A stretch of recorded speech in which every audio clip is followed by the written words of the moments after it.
그 남자친구와는 어땠나요? 그저 10분. 이면 끝났죠. 그럼 저와는요? 전 시간이 멈췄으면 좋겠다고 빌었어요.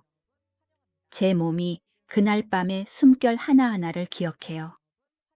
애인 옆에 누워 있을 때조차 제 마음은 이 방을 헤매고 있었어요.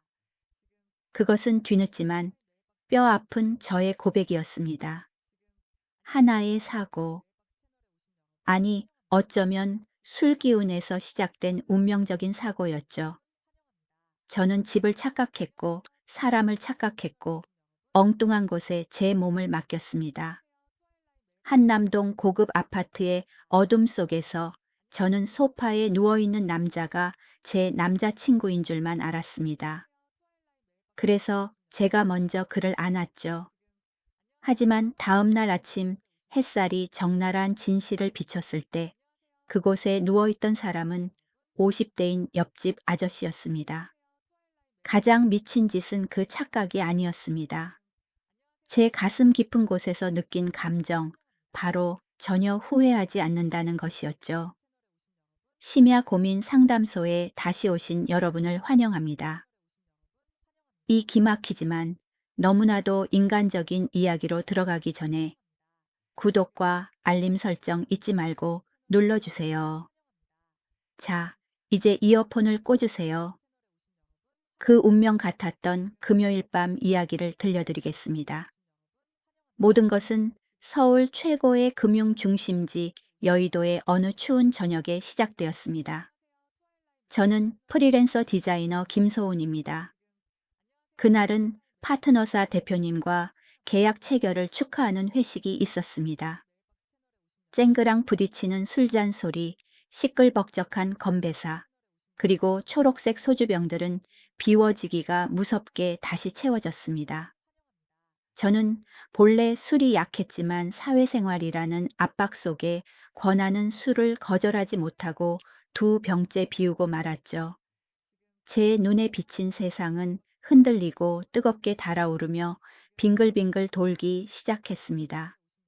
시계가 밤 11시를 가리킬 때쯤 저는 회식 자리를 빠져나와 한남동 고급 아파트로 향하는 택시를 잡았습니다. 한강의 밤바람도 지독한 술 기운을 날려보내지는 못했습니다. 저는 비틀거리는 발걸음으로 엘리베이터에 타서 15층 버튼을 눌렀습니다. 엘리베이터 거울 속에는 축 늘어진 채 양볼이 빨갛게 상기되고 술에 취해 눈이 풀린 제가 서 있었습니다. 띵! 엘리베이터 문이 열리고 긴 복도는 칠흑같이 어두웠습니다. 센서 등만이 제 위태로운 발걸음에 맞춰 희미하게 켜질 뿐이었죠. 2호. 저희 집은 찰벅곡 2호입니다. 하지만 그날 밤 제 이성은 술에 잠식당해 있었습니다.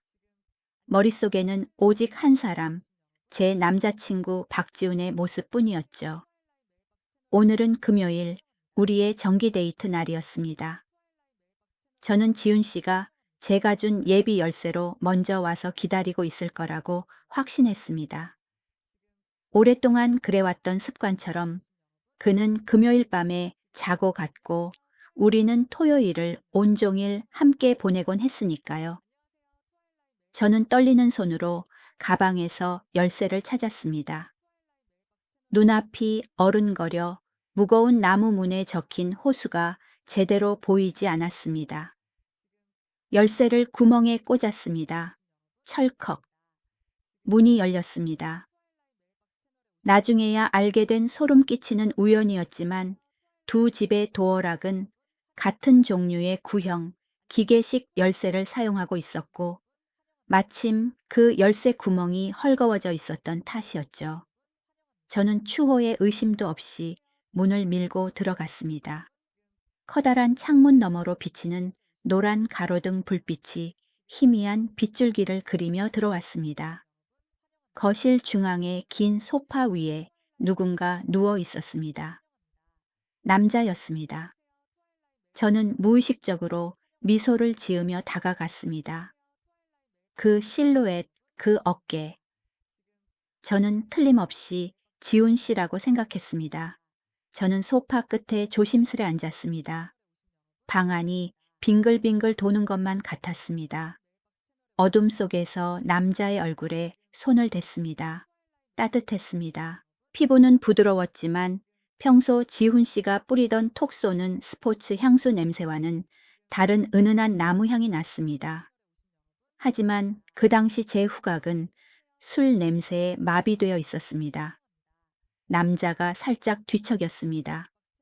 저는 술에 취하면 어리광을 부리는 버릇 때문에 마음을 주체하지 못했습니다. 저는 몸을 숙여 그를 끌어안았습니다.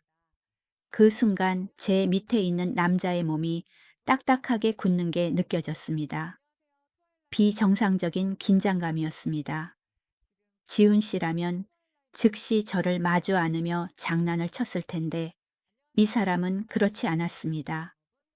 그는 숨을 죽인 듯 꼼짝도 하지 않았습니다. 내가 늦게 와서 화났나 순진한 생각이 스치자 그를 더 달래주고 싶어졌습니다. 저는 그의 품으로 더 깊이 파고들었습니다.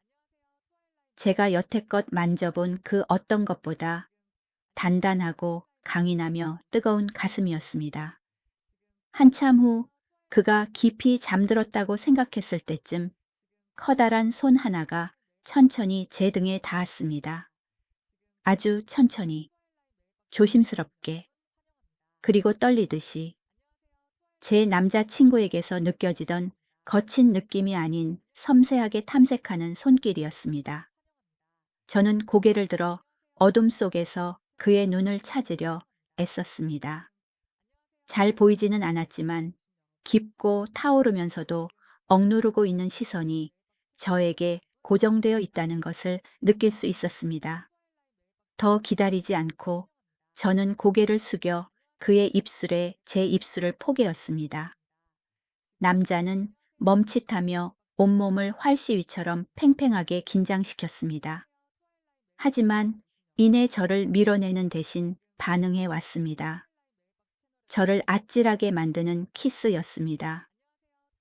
서두르지 않고 정복하려 들지 않고 마치 귀한 와인을 음미하듯 천천히 그리고 소중하게. 그는 지훈 씨와는 한 번도 경험해보지 못한 낯선 리듬으로 저를 이끌었습니다.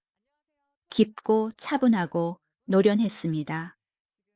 키스는 영원할 것처럼 이어졌고 제게 남아있던 마지막 이성마저 휩쓸어가 버렸습니다. 그의 손이 제 허리로 내려왔습니다. 손가락 하나하나가 제가 부서질까 두려운 듯 조심스럽고 소중하게 움직였습니다. 지훈 씨와의 관계는 늘 폭풍처럼 빠르고 간결하게, 때로는 이기적으로 끝나곤 했습니다. 하지만 이 남자는 마치 제 몸의 세포 하나하나를 읽어내리는 것 같았습니다. 그의 인내심은 저를 놀라게 했고 동시에 황홀하게 만들었습니다. 뭔가 잘못됐다는 느낌이 1초 정도 머릿속을 스쳤지만 달콤한 유혹 앞에서 금세 사라져 버렸습니다. 멈추고 싶지 않았습니다. 오히려 더 원했습니다. 우리는 좁은 소파 위에서 서로 엉켰습니다. 그는 저를 부드럽게 눕혔고 모든 몸짓에서 성숙하고 경험 많은 남자의 매너가 묻어났습니다. 그는 지훈 씨처럼 바로 씻으러 가지 않았습니다. 여전히 저를 꼭 껴안은 채 자신의 단단한 팔을 베개 삼아 눕게 해 주었습니다. 그의 천이 서울의 겨울밤 추위를 몰아냈습니다. 그의 심장이 제 귓가에서 쿵쿵거리며 빠르고 강하게 뛰는 소리가 세상에서 가장 평온한 자장가처럼 들렸습니다. 저는 그의 품에 파고들었고 기묘한 평온함이 밀려왔습니다. 그렇게 저는 철고 위로 아파트 소파 위 낯선 이웃 남자의 품에서 깊은 잠에 빠졌습니다. 아무것도 모른 채 세상 모르고 잤습니다. 아침 햇살이 눈을 찔러 저를 몽롱한 잠에서 깨웠습니다. 누군가 망치로 내려치기라도 하는 듯 머리가 지끈거렸습니다. 목구멍은 바싹 마르고 썼습니다. 어젯밤 마신 소주의 숙취는 끔찍했습니다. 여기가 어디지? 저는 눈을 가늘게 뜨고 천장을 바라봤습니다. 낯설었습니다. 저 석고 몰딩은 우리 집 것이 아니었습니다. 고전적인 스타일의 샹들리에 역시 제가 산 물건이 아니었습니다. 저는 차가운 짙은 갈색 가죽 소파에 누워 있었습니다. 따뜻한 크림색 패브릭 소파가 있는 칠곡수 2호, 우리 집이 아니었습니다. 등골이 서늘해졌습니다. 저는 천천히, 아주 천천히 고개를 옆으로 돌렸습니다. 심장이 쿵 내려앉더니 이내 멈춰버렸습니다. 제 바로 옆에 남자가 누워 있었습니다.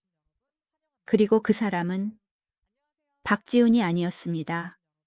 세월의 흔적이 깊게 패인 중후한 얼굴, 대략 50세. 머리카락에는 희끗희끗한 서리가 내려앉아 있었습니다. 실벼옥 1회 사는 옆집 남자였습니다. 복도에서 가끔 마주치면 그저 서먹하게 목례만 하던 그 사람이었습니다. 비명을 지를 뻔했지만 손으로 입을 틀어 막았습니다. 터져 나오려는 울음을 억누르며 숨을 죽였습니다. 온몸이 사시나무 떨듯 떨렸습니다. 어젯밤의 기억이 슬로우 모션처럼 잔인하고 선명하게 되살아났습니다. 술기운 치명적인 착각 공범이 된 어둠. 제 발로 문을 열고 들어갔습니다. 누워있는 그를 보고 애인이라 착각했습니다. 바로 제가 먼저 낯선 이 남자에게 안겼습니다. 그에게 키스하고 매달렸고 우리는 미쳤어 김소은. 너 진짜 미쳤구나. 눈물이 왈칵 쏟아져 뜨겁게 볼을 타고 흘렀습니다. 제 몸을 내려다 보았습니다. 옷은 흐트러지고 구겨져 있었습니다. 옷은 걸치고 있었지만 어젯밤의 흔적은 부인할 수 없었습니다. 제 자신이 혐오스러웠지만 그 속에 극심한 공포가 뒤섞여 있었습니다. 옆에 있던 남자가 문득 뒤척였습니다. 저는 폐가 터질 것처럼 숨을 참으며 몸을 굳혔습니다. 그는 몸을 돌렸고 숨소리는 여전히 고루왔습니다. 하지만 직감이 말해주고 있었습니다. 그는 깨어 있다고. 제가 덜 부끄럽게 하려고 자는 척하고 있거나 어쩌면 그도 저처럼 당황하고 있을지도 모른다고요. 여기서 나가야 해. 당장. 저는 살금살금 소파에서 내려왔습니다. 맨발에 차가운 나무 바닥이 닿았습니다. 바닥에 떨어진 핸드백을 낚아채 구명조끼처럼 가슴에 꼭 끌어안았습니다. 눈은 미동도 없이 누워있는 저 남자에게서 떼지 않은 채 뒷걸음질로 현관을 향해 물러났습니다. 현관에 이르자 제 하이힐이 널브러져 있어 어젯밤의 다급함을 고발하고 있었습니다. 또각거리는 굽소리가 이 가짜 침묵을 깨울까봐 감히 신발을 신을 엄두가 나지 않았습니다. 저는 신발을 손에 들고 떨리는 다른 손으로 문 손잡이를 돌렸습니다. 달칵. 고요한 공간에 잠금 장치 풀리는 소리가 건조하게 울렸습니다. 저는 몸을 밖으로 빼내고 가능한 한 조용히 문을 닫았습니다. 복도는 고요했습니다. 복도 끝 창문으로 들어오는 빛이 저의 비참한 몰골을 비췄습니다. 맨발에 산발이 된 머리손에 신발을 들고 도둑처럼 주위를 살피는 꼴이라니. 7고2호. 우리 집은 불과 2걸음 거리에 있었습니다.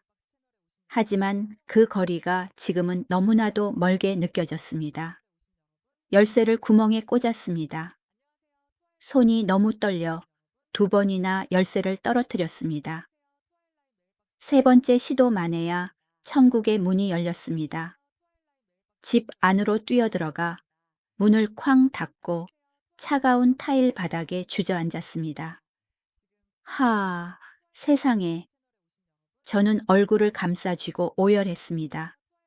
수치심이 저를 집어삼켰습니다.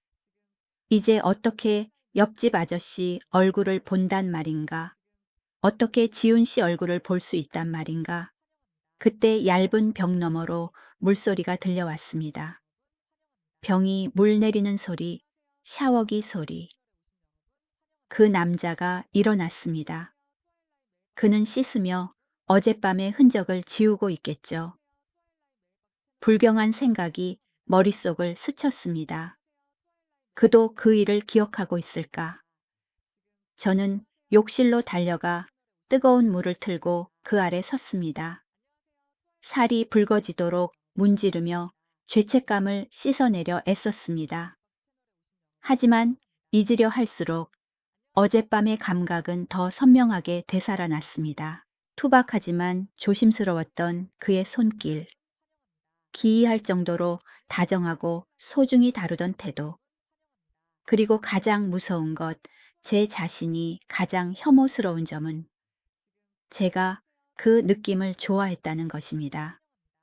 산전수전 다 겪은 중년 남자의 차분함과 느긋함은 지훈 씨의 서두르고 가벼운 태도와는 차원이 달랐습니다. 도대체 왜 아버지 뻘이나 되는 낯선 사람이 내 애인보다 더 강렬한 감정을 주었을까? 그 후 일주일 동안 저는 집 안에만 틀어박혀 있었습니다. 빛과 소리를 무서워하는 야생동물이 된 것 같았습니다. 복도에서 발자국 소리가 들릴 때마다 심장이 철렁했습니다. 그가 요리하는 소리, 청소기 돌리는 소리, 벽을 타고 희미하게 들려오는 TV 소리. 그런 일상의 소음들이 이제는 공포가 되었습니다.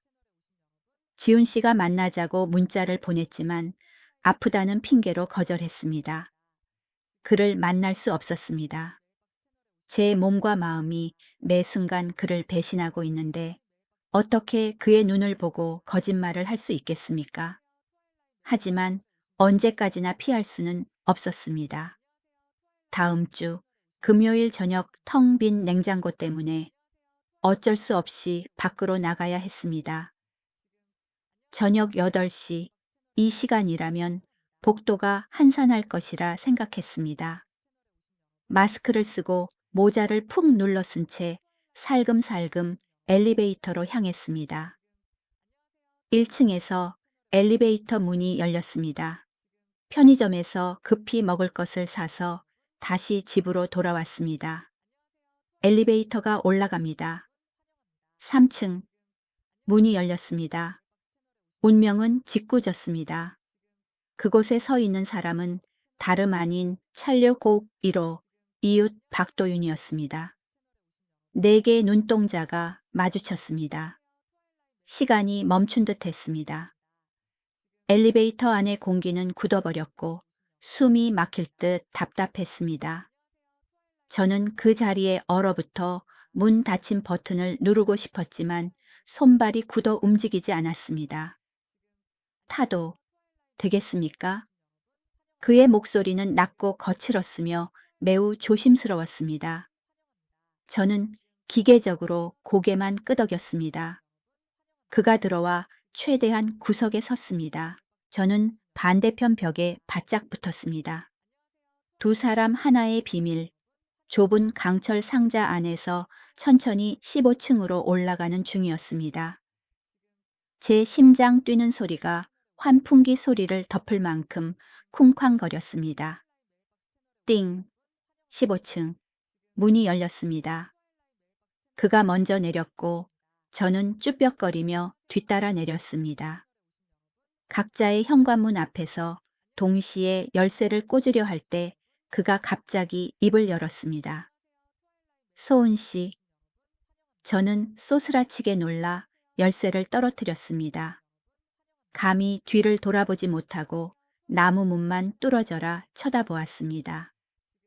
그날 일은 그의 목소리는 망설임과 죄책감으로 가득 차 있었습니다. 제 잘못입니다. 진심으로 사과드립니다. 깊은 슬픔이 서려 있었습니다. 깨어 계셨다고요? 그럼 왜? 그는 고개를 숙이며 제 시선을 피했습니다. 말하려고 했습니다. 하지만 소은 씨가 너무 열정적이셨어요. 그리고 솔직히 말씀드리면 그의 목소리가 작아지며 정막 속으로 흩어졌습니다. 저도 외로웠습니다. 50살 이 넓은 집에서 혼자 산다는 게 온기를 느껴본 지 너무 오래되었습니다. 소은 씨가 저를 안았을 때 제 이성은 무너져 내렸습니다. 죄송합니다. 제가 나쁜 놈입니다. 그 고백은 바늘처럼 제 가슴을 찔렀습니다. 화가 나서가 아니라 기묘한 동질감 때문이었습니다.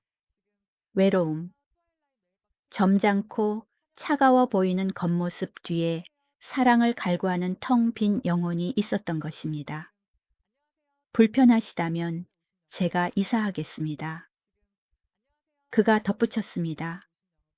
아니에요. 저는 급히 소리쳤습니다. 그러실 필요 없어요.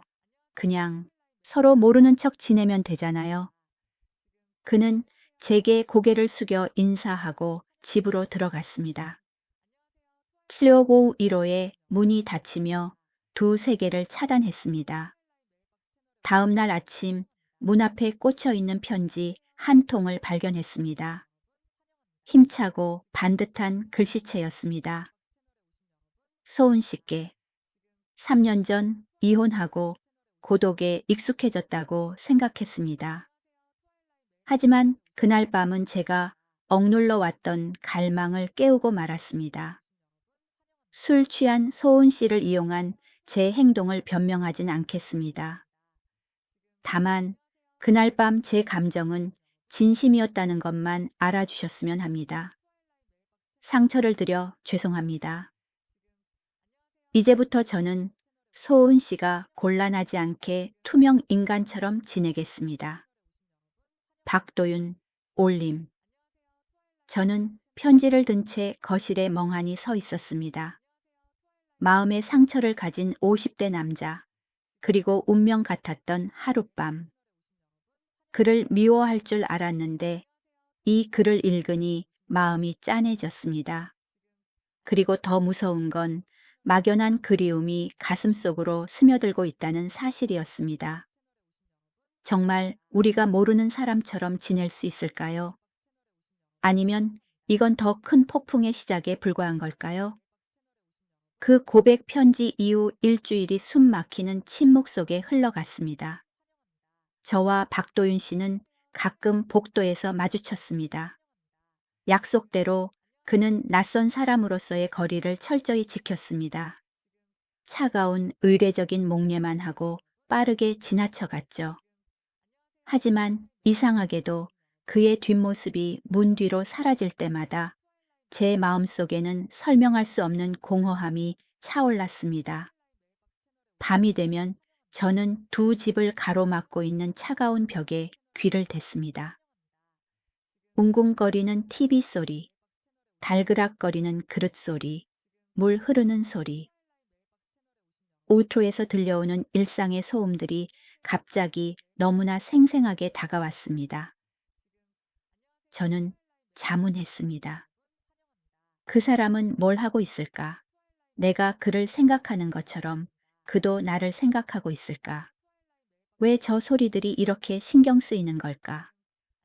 그리고 남자친구를 다시 만날 날이 다가왔습니다.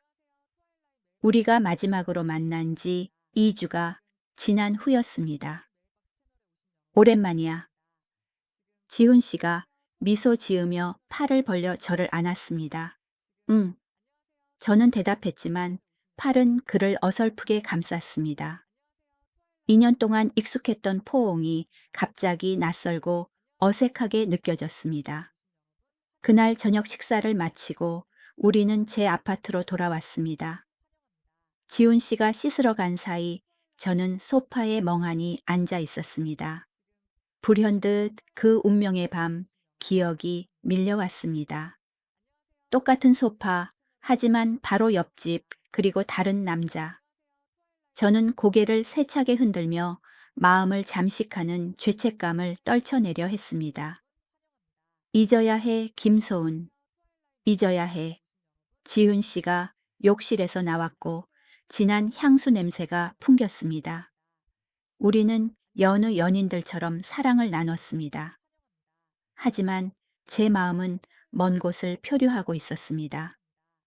집중할 수가 없었습니다. 저는 눈을 감고 비교하기 시작했습니다. 지훈 씨는 격렬하고 급했으며 본인의 욕구 충족에만 집중했습니다. 그는 빨리 끝내고 자고 싶어 했습니다. 반면 저는 천장을 바라보며 감정이 메마른 채 이 고문이 끝나기만을 초를 세며 기다리고 있었습니다. 박도윤 씨와는 완전히 반대였습니다. 그 50대 남자는 천천히 여유롭게 손길 하나하나를 소중히 여겼습니다. 그는 제 몸에 귀를 기울였고 끈기 있게 저를 기다려 주었습니다. 왜 단순한 실수였던 사고가 2년의 연애보다 더 큰 황홀감을 주었을까요? 저 자신도 이해할 수 없었습니다. 시간이 흘러 어느덧 한 달이 지났습니다. 저는 평범한 일상으로 돌아가려 노력했습니다. 주말에는 남자친구와 데이트하고, 낮에는 열심히 일하고, 옆집 아저씨를 만나면 대충 인사했습니다. 시간이 가장 좋은 망각의 약일 거라 생각했습니다. 하지만 착각이었습니다. 잊으려 할수록 그리움은 더 사무쳤습니다. 매일 밤 저는 그 투박한 손길과 슬픈 눈빛을 꿈꿨습니다. 죄악의 유혹은 생각보다 달콤했습니다. 그리고 운명의 금요일이 다시 찾아왔습니다. 또다시 계약 연장 축하 파티였습니다. 저녁 7시부터 밤 10시까지 소주가 넘쳐 흘렀습니다. 몸을 가누기 위해 딱 한 병만 마시겠다고 다짐했지만 흥겨운 분위기는 그 다짐을 휩쓸어가 버렸습니다.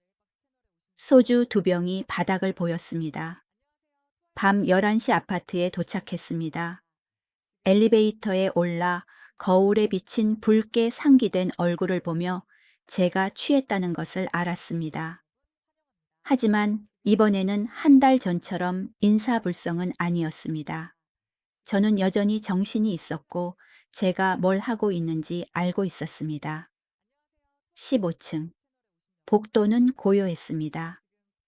또각또각 하이힐 소리가 규칙적으로 울렸습니다.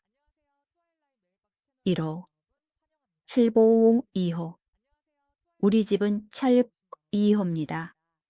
저는 열쇠를 쥐고 문 앞에 섰습니다.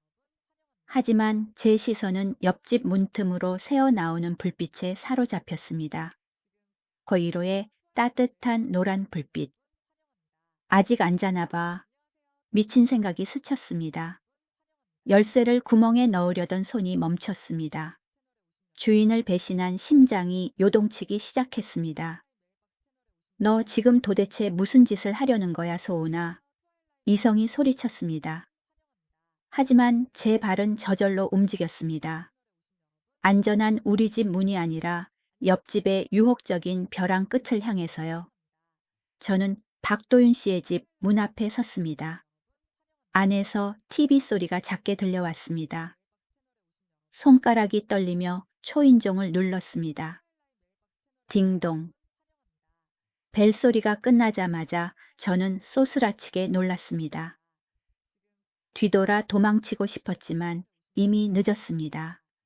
급한 발자국 소리가 들리고 잠금 장치가 풀렸습니다. 박도윤 씨가 나타났습니다. 여전한 얼굴, 여전한 눈빛 하지만 극도의 놀라움이 섞여 있었습니다.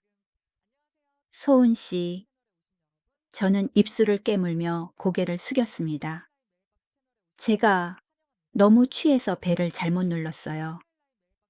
서투른 거짓말이었습니다. 정신이 멀쩡한데 어떻게 두 번이나 헷갈릴 수 있겠습니까? 그는 저를 바라봤습니다. 제 속을 꿰뚫어 보는 듯한 복잡한 눈빛이었습니다. 들어오시겠습니까? 그의 질문은 지옥문을 활짝 여는 열쇠 같았습니다. 저는 고개를 끄덕이고 안으로 들어갔습니다. 등 뒤로 문이 닫히며 두 사람과 한 달 동안 억눌러온 욕망을 가두었습니다. 저는 익숙한 소파에 앉았습니다. 그가 차가운 물 한 잔을 가져다 주었습니다. 저는 단숨에 들이켜 마음을 진정시켰습니다. 많이 취하셨나요? 그가 걱정스런 목소리로 물었습니다. 아니요, 이번엔 괜찮아요. 다행이군요. 그가 안도의 한숨을 내쉬었습니다. 침묵이 공간을 감쌌지만 낯선 사람 사이의 어색함이 아닌 경계선에선 두 사람의 팽팽한 긴장감이었습니다. 저기요. 그가 먼저 입을 열었습니다. 네. 왜 여기 오셨습니까? 정말로 실수인가요? 정곡을 찌르는 질문에 말문이 막혔습니다. 그가 목소리를 낮추며 말을 이었습니다. 지난 한 달 동안 정말 많이 생각했습니다. 그날 밤에 대해서요. 저도 그랬어요. 생각할 겨를도 없이 고백이 튀어나왔습니다. 우리는 서로를 빤히 바라보았습니다. 거리가 사라지는 듯 했습니다. 계속 생각나서 잊을 수가 없었습니다. 그가 속삭였습니다. 저도요. 소은 씨, 남자친구 있으시잖아요. 네, 있어요. 그런데 왜 여기 오셨어요? 모르겠어요. 저는 솔직하게 대답했습니다. 정말 모르는 걸까요? 아니면 그를 원한다는 사실을 인정하기 두려운 걸까요? 그는 한숨을 쉬며 단호하게 일어섰습니다. 소은 씨 돌아가세요. 이건 아닙니다. 소은 씨를 위해서도 저를 위해서도. 알아요. 아는데 왜 오셨습니까?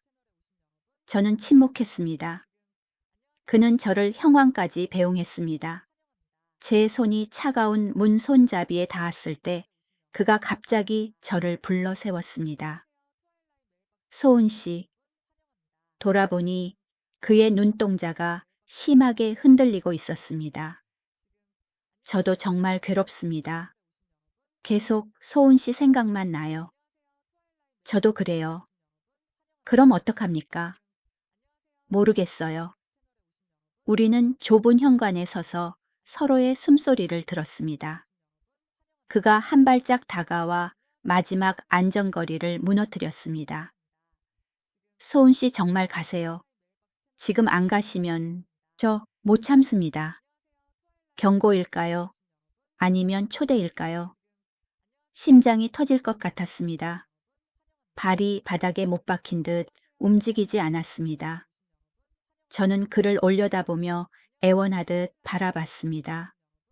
그가 더 가까이 다가와 따뜻한 손으로 제 볼을 감쌌습니다. 안 가실 겁니까? 저 못 가겠어요. 말이 끝나기 무섭게 그가 저를 강하게 끌어안았습니다. 그의 입술이 제 입술을 찾았고 격렬하고 갈망에 찼습니다. 망설임도 탐색도 없었습니다. 이 키스에는 지난 한 달간의 억눌림 그리움, 그리고 죄책감이 모두 잃은 39세 여자의 외로움을 채워주었습니다. 그리고 저 또한 이혼한 50세 남자의 고독을 달래주었습니다. 우리는 뒤늦게 서로를 찾은 완벽한 퍼즐 조각 같았습니다. 새벽녘 저는 그의 품에 안겨 있었습니다. 소은 씨, 이제 어쩌죠? 모르겠어요. 남자친구는요? 아직 있죠. 2년 만났어요. 그런데 왜 저한테 왔습니까? 왜냐면 아저씨랑 있는 게 더 좋으니까요. 이 느낌이 그리웠어요. 연인에게는 잔인하지만 적나라한 진실이었습니다. 그는 한숨을 쉬며 저를 더 꽉 안았습니다. 저도 그렇습니다.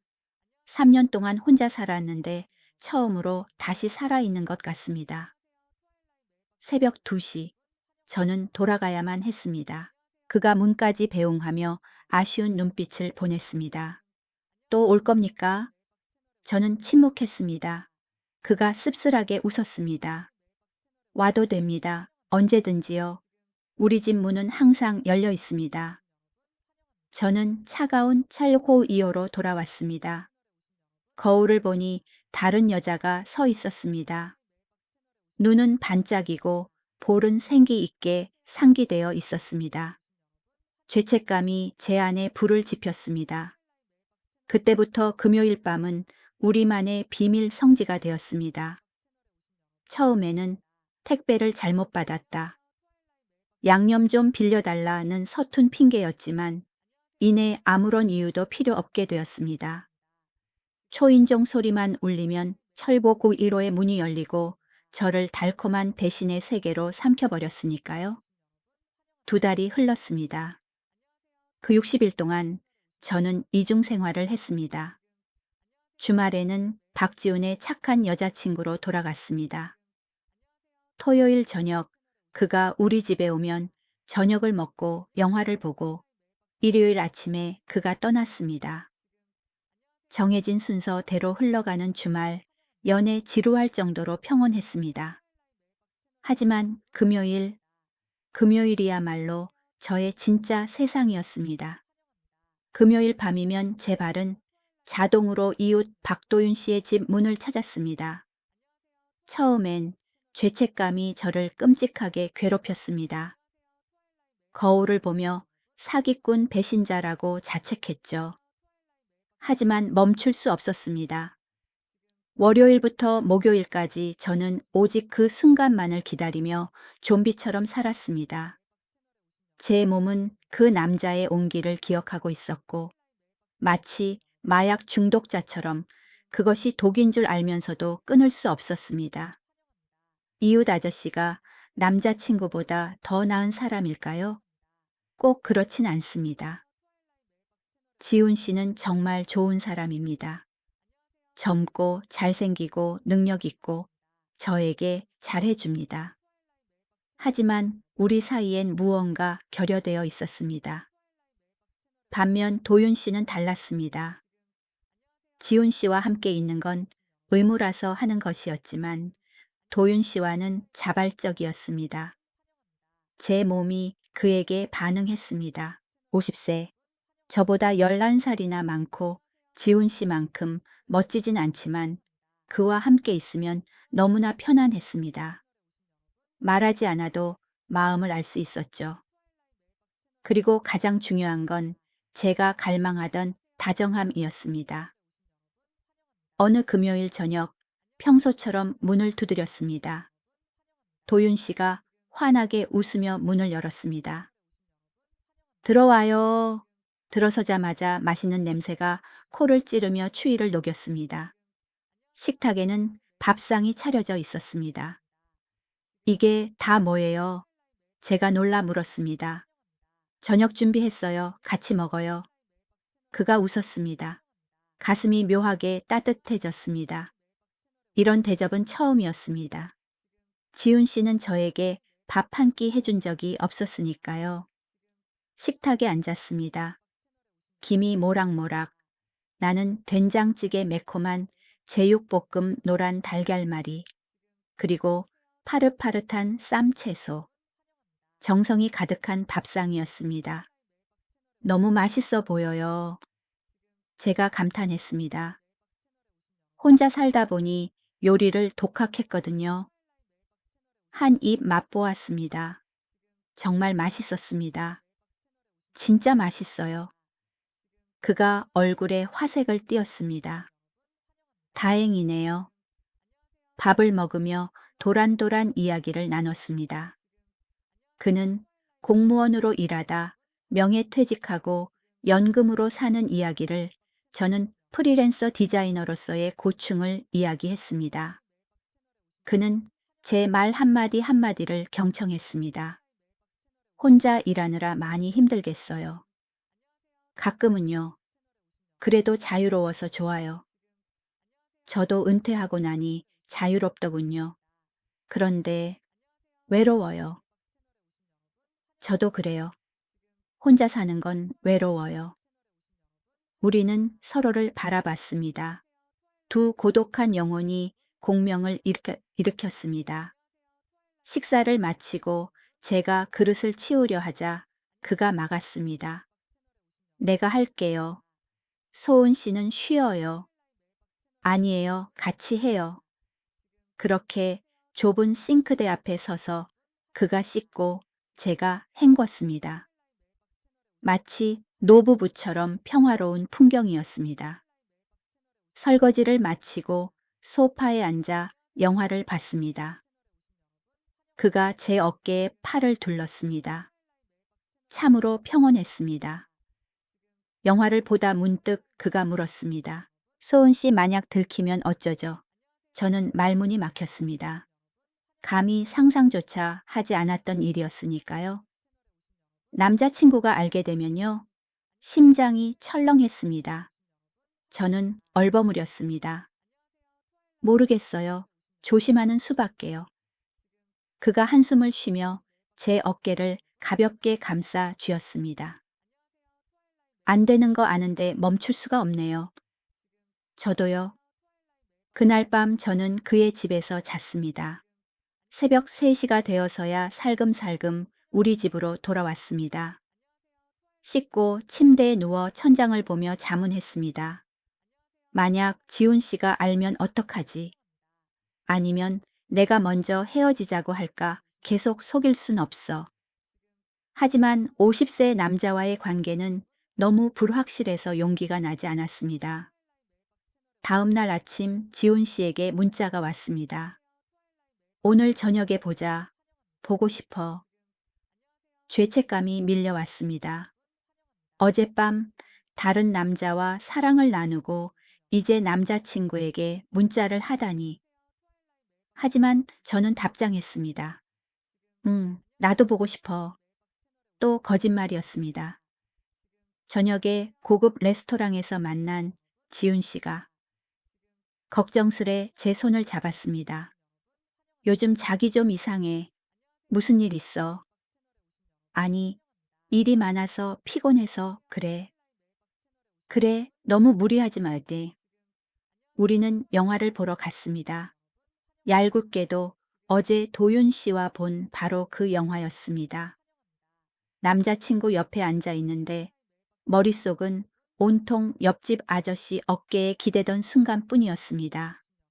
죄책감이 가슴을 짓눌렀습니다.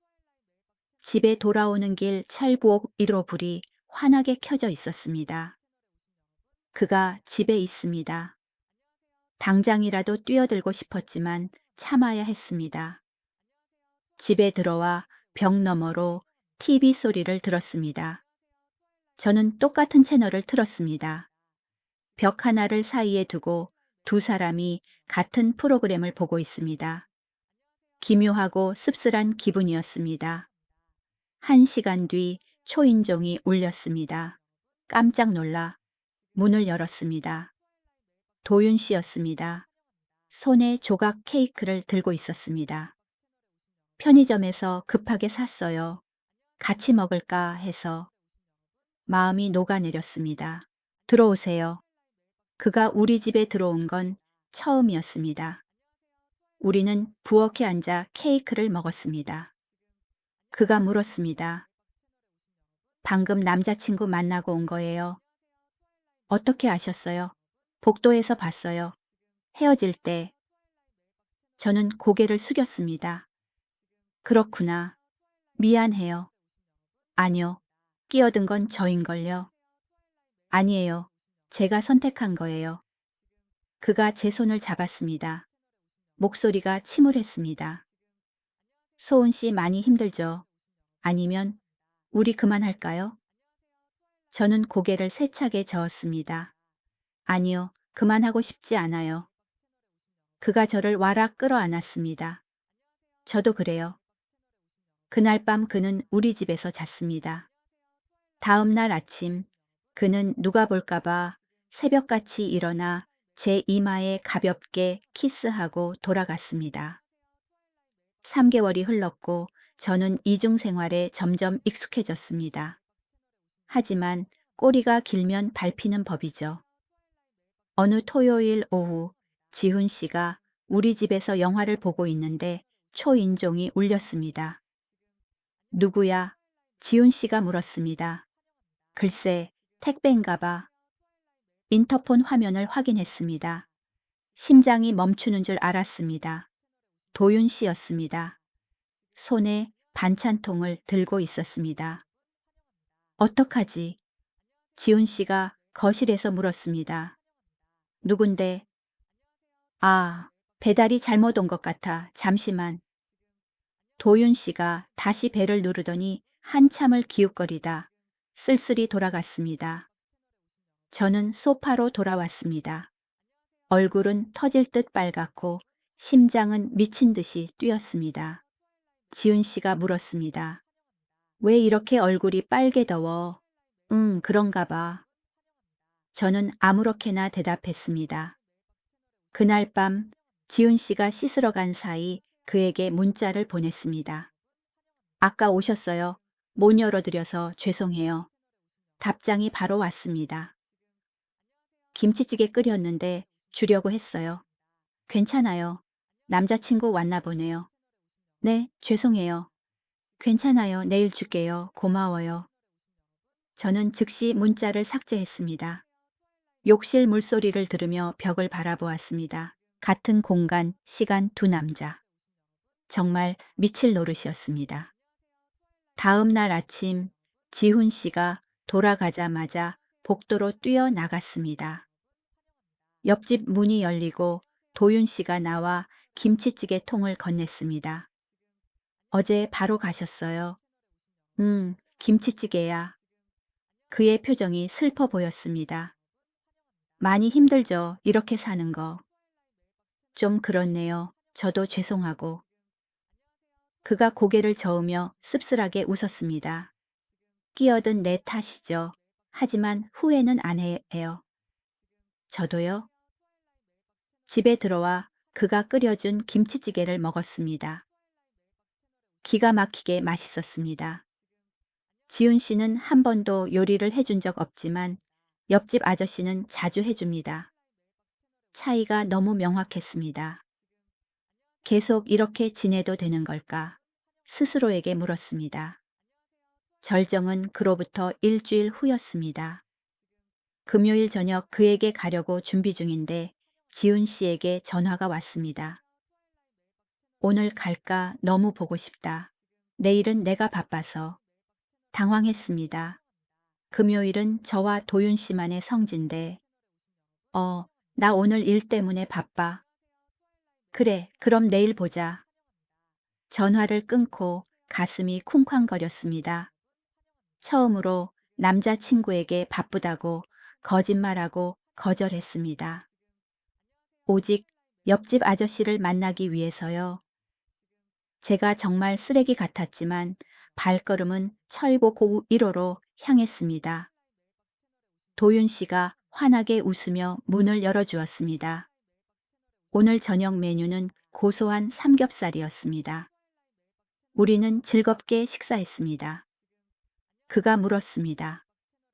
남자친구는 내일 만나기로 했어요.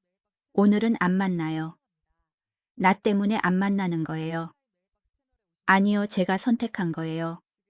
식사 후 소파에 앉았는데 그가 갑자기 제 손을 잡으며 평소와 다르게 진지한 눈빛으로 말했습니다. 소은 씨, 나만 만나면 안 됩니까? 심장이 덜컥 내려앉았습니다. 무슨 뜻이에요? 그 친구랑 헤어져요. 그리고 나만 사랑해줘요. 그의 눈빛은 확고했습니다. 듣기 거북하고 이기적인 말인 거 압니다. 하지만 저 소은 씨 진심으로 좋아해요. 처음 만났을 때부터요.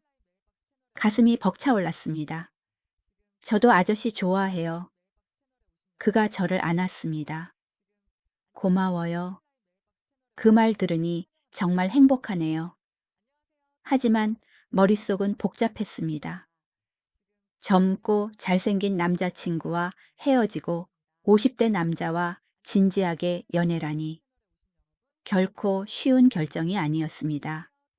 하지만 운명의 장난처럼 다음 날 점심 지훈 씨가 강남의 레스토랑으로 불렀습니다. 가는 내내 불안했습니다. 도착하자 지훈 씨가 진지한 표정으로 저를 봤습니다. 할 말이 있어. 무슨 일이야? 우리 결혼하자. 제 귀를 의심했습니다. 결혼? 응, 벌써 2년이잖아. 결혼하자. 머릿속이 하얗게 비었습니다. 들킨 줄 알았는데 프로포즈라니. 어떻게 생각해? 저는 말을 더듬었습니다. 갑자기, 왜, 갑자기는 아냐. 오래전부터 생각했어. 너랑 가정을 꾸리고 싶어. 그가 제 손을 잡았습니다. 하지만 설레지 않았습니다. 머릿속엔 어젯밤 옆집 아저씨의 말만 맴돌았습니다. 나만 만나줘요. 두 남자가 같은 시기에 요구해 왔습니다. 한쪽은 명분 있는 결혼, 한쪽은 진실하지만 위태로운 사랑. 생각할 시간을 줘. 한 달만. 지훈 씨는 실망한 기색이었지만 동의했습니다. 집에 돌아오자마자 도윤 씨 집으로 달려가 지훈 씨의 프로포즈 얘기를 했습니다. 그의 얼굴이 굳어지고 공기가 무거워졌습니다. 결혼이라 그 친구가 그러자고 했어요. 네, 오늘 점심에요. 한참의 침묵 끝에 그가 침울한 목소리로 말했습니다. 그래서 뭐라고 했습니까? 한 달만 생각할 시간을 달라고 했어요. 그가 한숨을 쉬었습니다. 어제 내가 한 말 기억하죠. 나만 만나달라는 거. 이제 그 친구가 결혼하자고 하니 상황이 달라졌네요. 저도 너무 혼란스러워요. 그가 제 손을 잡았습니다. 솔직히 말해봐요. 누구를 선택할 겁니까? 모르겠어요. 지훈 씨는 안정, 도윤 씨는 진짜 감정. 그가 제 손을 놓으며 말했습니다. 나랑 결혼하자는 말은 감히 못하겠네요. 왜요? 나이가 많잖아요. 50살이고 이혼도 했고 미래를 장담할 수도 없고 나랑 살면 소은 씨가 고생할 겁니다. 그 친구가 훨씬 좋은 선택이에요. 가슴이 아팠습니다. 나이가 문제예요. 현실적인 문제죠. 아이를 가지려면 젊은 사람과 해야죠. 소은 씨를 온전히 행복하게 해줄 자신이 없어요. 그의 목소리는 슬펐습니다. 소은 씨, 부모님, 친구들이 알면 결사반대할 겁니다. 그 친구가 더 나아요. 저는 왈칵 눈물을 터뜨렸습니다. 왜 그런 말을 해요? 왜 나를 밀어내요? 그게 사실이니까요. 소은 씨를 진심으로 좋아하니까 소은 씨 입장에서 생각해야죠. 지금은 좋아서 그렇다 쳐도 나중엔 후회할 겁니다. 날 믿어요. 난 살아봐서 알아요. 신중하게 생각해요. 어떤 결정을 하든 존중할게요. 그가 저를 위해 희생하려던 그 순간 저는 제가 누구에게 속해 있는지 깨달았습니다. 저는 단호하게 고개를 저었습니다. 생각할 필요 없어요. 저 아저씨 선택할래요. 정말입니까? 남자친구한테 헤어지자고 할 거예요. 진심이에요. 네, 결정했어요.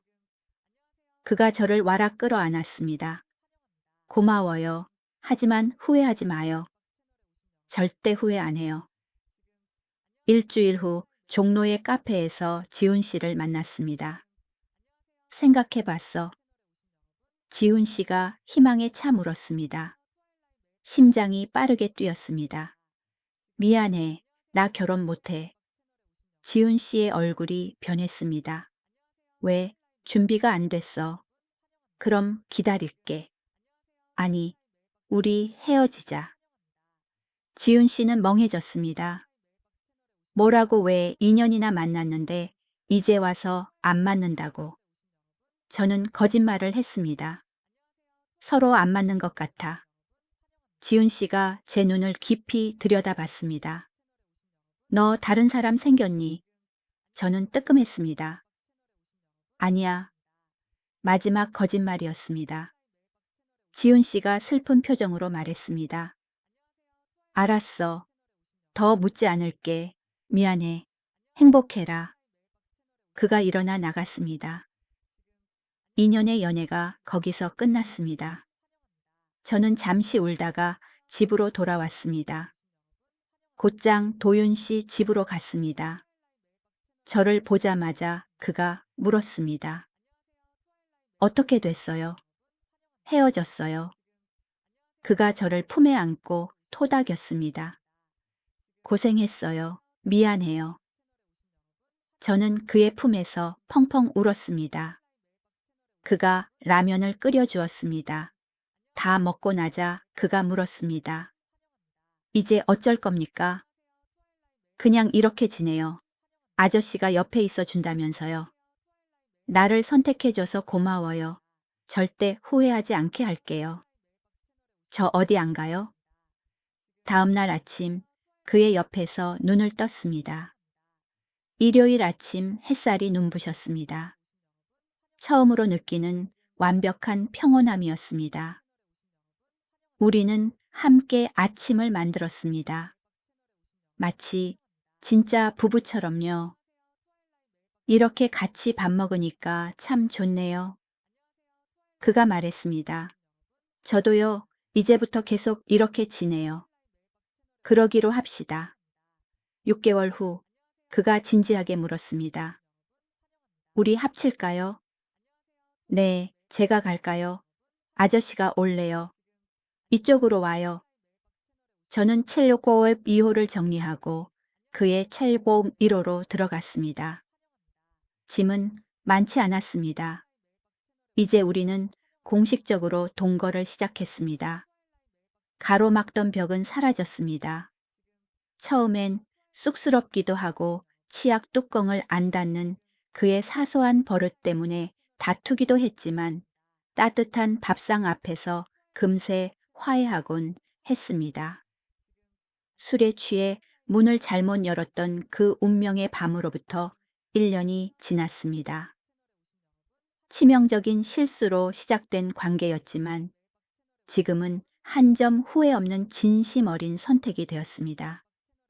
가끔 그날 밤을 생각합니다. 만약 취하지 않았다면, 문을 착각하지 않았다면 아마 저는 지훈 씨와 결혼해서 평범하지만 지루한 삶을 살고 있었겠죠. 저는 후회하지 않습니다. 지금 저는 이 남자 곁에서 행복하니까요. 미래가 어떨지는 모릅니다. 결혼을 하든 안 하든 중요하지 않습니다. 중요한 건 지금 우리가 행복하다는 것입니다. 그날 잘못 열었던 문 하나가 제 인생을 완전히 바꿔놓았습니다. 이야기는 여기까지입니다. 실수로 시작되었지만 완벽한 행복으로 끝난 인연. 여러분은 이 이야기를 어떻게 생각하시나요? 댓글로 남겨주세요. 재미있게 들으셨다면 좋아요, 구독, 알림 설정 부탁드립니다. 다음 이야기에서 뵙겠습니다.